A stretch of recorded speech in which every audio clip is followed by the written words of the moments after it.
Britain is dying on its ass in the Western Front.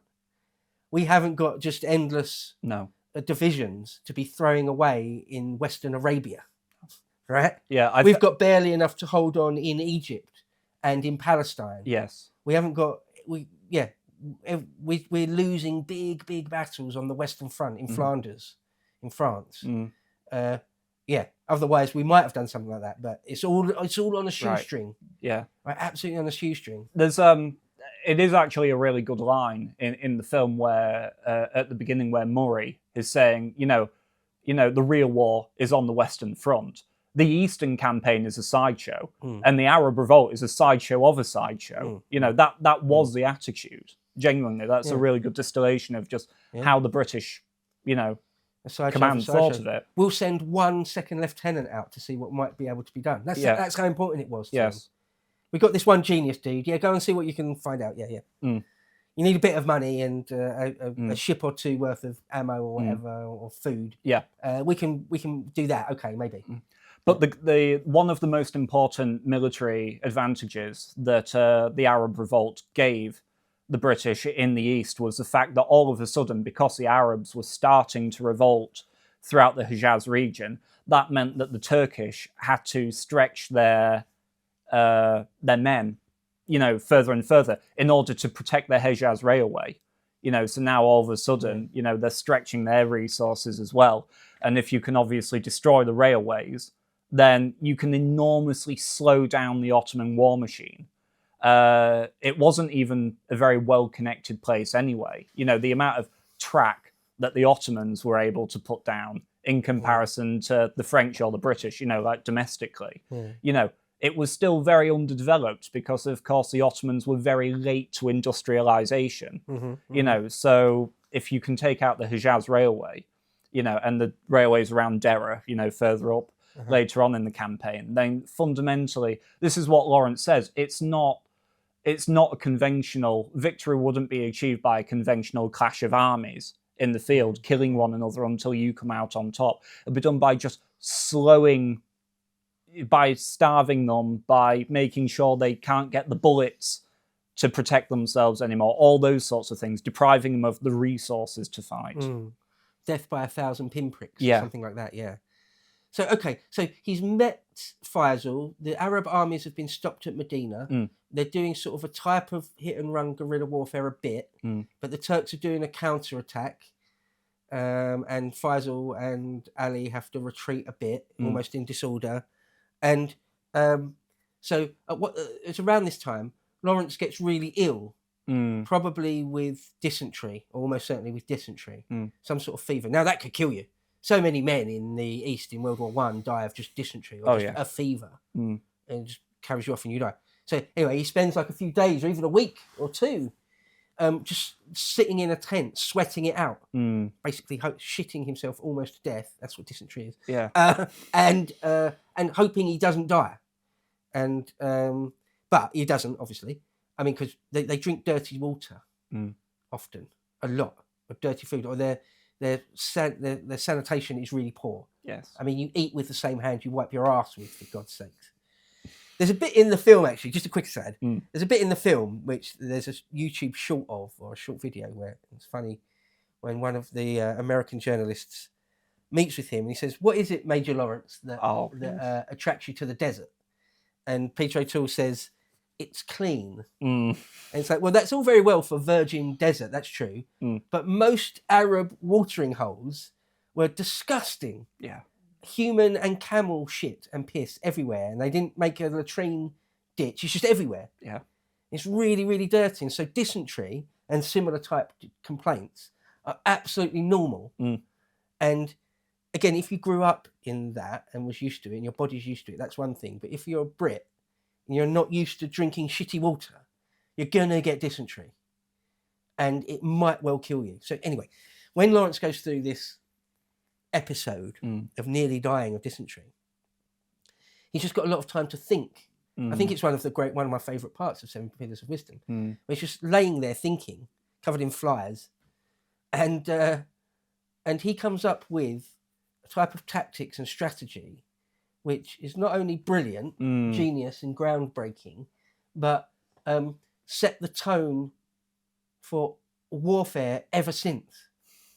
So apparently, it's the case that Lawrence's strategies and tactics are studied at West Point and Sandhurst to this day, in all sorts of military academies. Loads of important leaders from Ho Chi Minh to Mao Zedong copied him. Well, what he does is copied by the SAS. It's copied by the Chindits. Wow. So loads of stuff that went down in World War II, it's just like, well, that worked for Lawrence in World War One. That worked perfectly, didn't it? Why can't we do that or build on that? Even the wars in Iraq and Afghanistan in the early 2000s, all the senior guys at the Pentagon, they would have read Seven Pillars. Right. Absolutely. So it's that important. It's not like there'd never been guerrilla warfare before. No.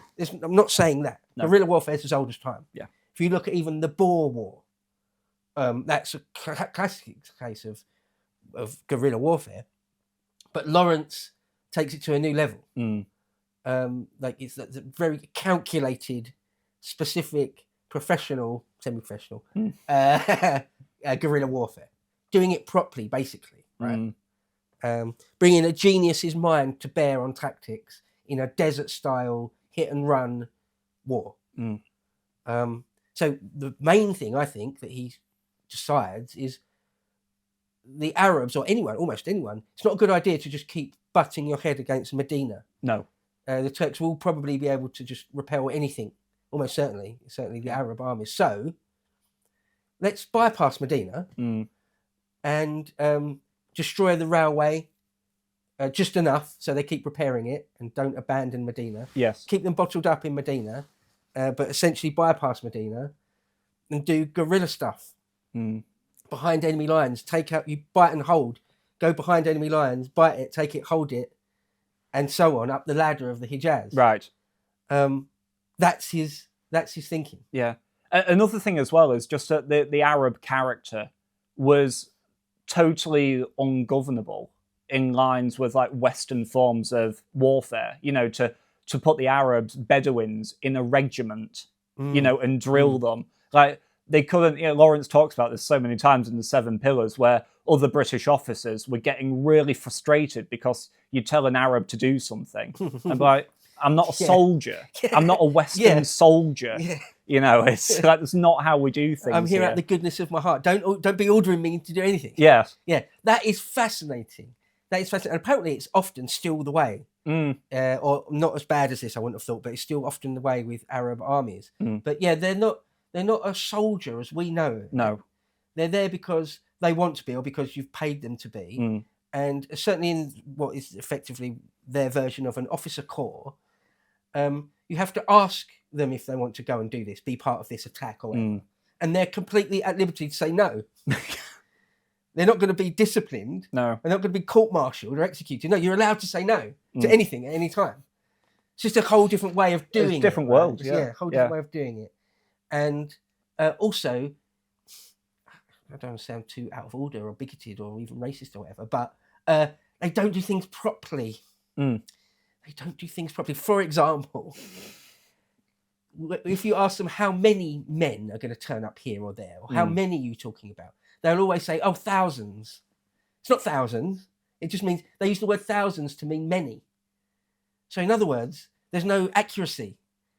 There's no precision. Yeah.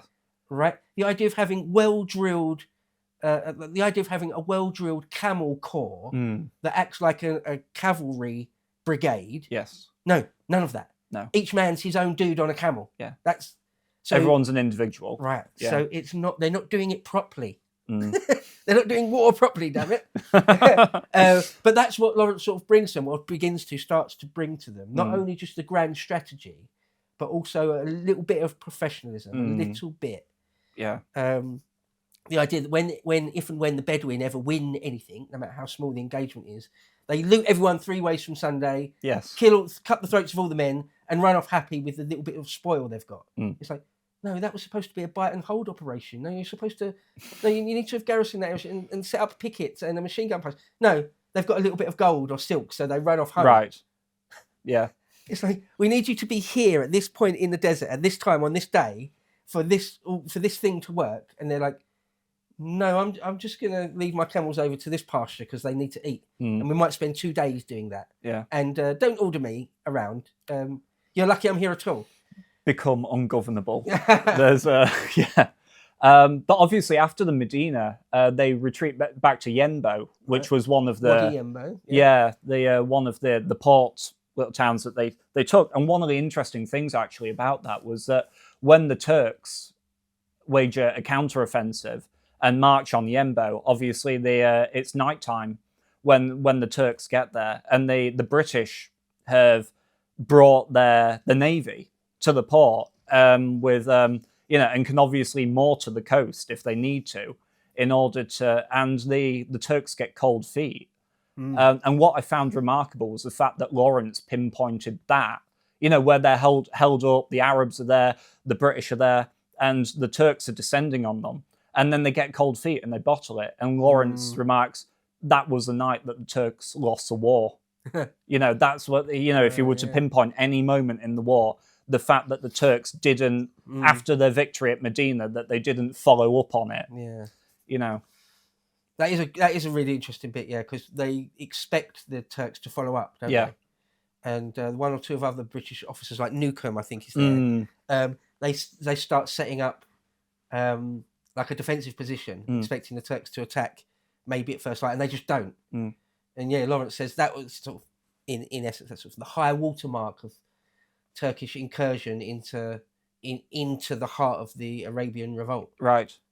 Maybe we can win this thing. It'll still be massively against the odds, and we're doing it on a ridiculous shoestring. But maybe, just maybe, right, the Turks haven't got the resources and the will to like retake Mecca or something. Okay, yeah. So they start doing sort of raids, really, right? Don't they? Yeah. So there's Wadi Yenbo, and then Wedge. Wedge is like one of the next places up this ladder on the coast. Yeah. And so the Arabs take that. Well, from what I remember, this was a great example, actually, of the fact that you couldn't rely on the Arabs because Faisal, our navy is going to be there in 3 days. Faisal, you're going to be there in 3 days too, aren't you? And then it's like, oh yes, and everything. So the navy got there with carrying a lot of Arabs on the ship to take them towards Wedge. But then Faisal or Abdullah had won a victory out on the inland. And so they just stopped to celebrate and totally blown up the coordination of time. And so Faisal didn't get there until after the British had basically already taken Wedge for them. Classic example of it. I mean, again, there's no other better way I can think of saying it. You're not doing it properly. Yes. Come on now. Like, they don't own watches. These are Bedouin nomadic peoples, right? They don't own a watch. They probably couldn't read a watch. No. They know that if they can just physically get their hands on some silver or gold or a new rifle or a new camel or something, it's like, great, that's brilliant, job done. I'm winning, I'm up. So now I'm going back to my village to show off my new camel, my new rifle, my new bolt of silk, whatever it is I've just plundered, whatever it is I've just got. Or a story. The story that I killed some Turks. So it's really frustrating, isn't it? From our point of view. Right. From the Foreign Office's point of view. Yeah, the Foreign Office is seething. It's like, why can't we rely on you to do stuff? But still, the capture of Wedge is sort of important. Again, really significant. It sort of shows, isn't it, that the Turks aren't undefeatable. Still, they're sitting in Medina. Just to cut to the head, the whole Ottoman Empire collapses whilst there's still that giant garrison in Medina. Yeah, Medina. So they never, for the whole war, they're left in Medina, bottled up. Fakhri Pasha at the end of the war refuses to surrender. Yeah. They have to bribe men on the inside to arrest him in order to relieve Medina in about 1919. Yeah, it's mad, isn't it? That? Yeah. So they do completely bypass Medina, and it remains bypassed. Yes. If you would like to see the full version of this premium video, please head over to lotuseaters.com and subscribe to gain full access to all of our premium content.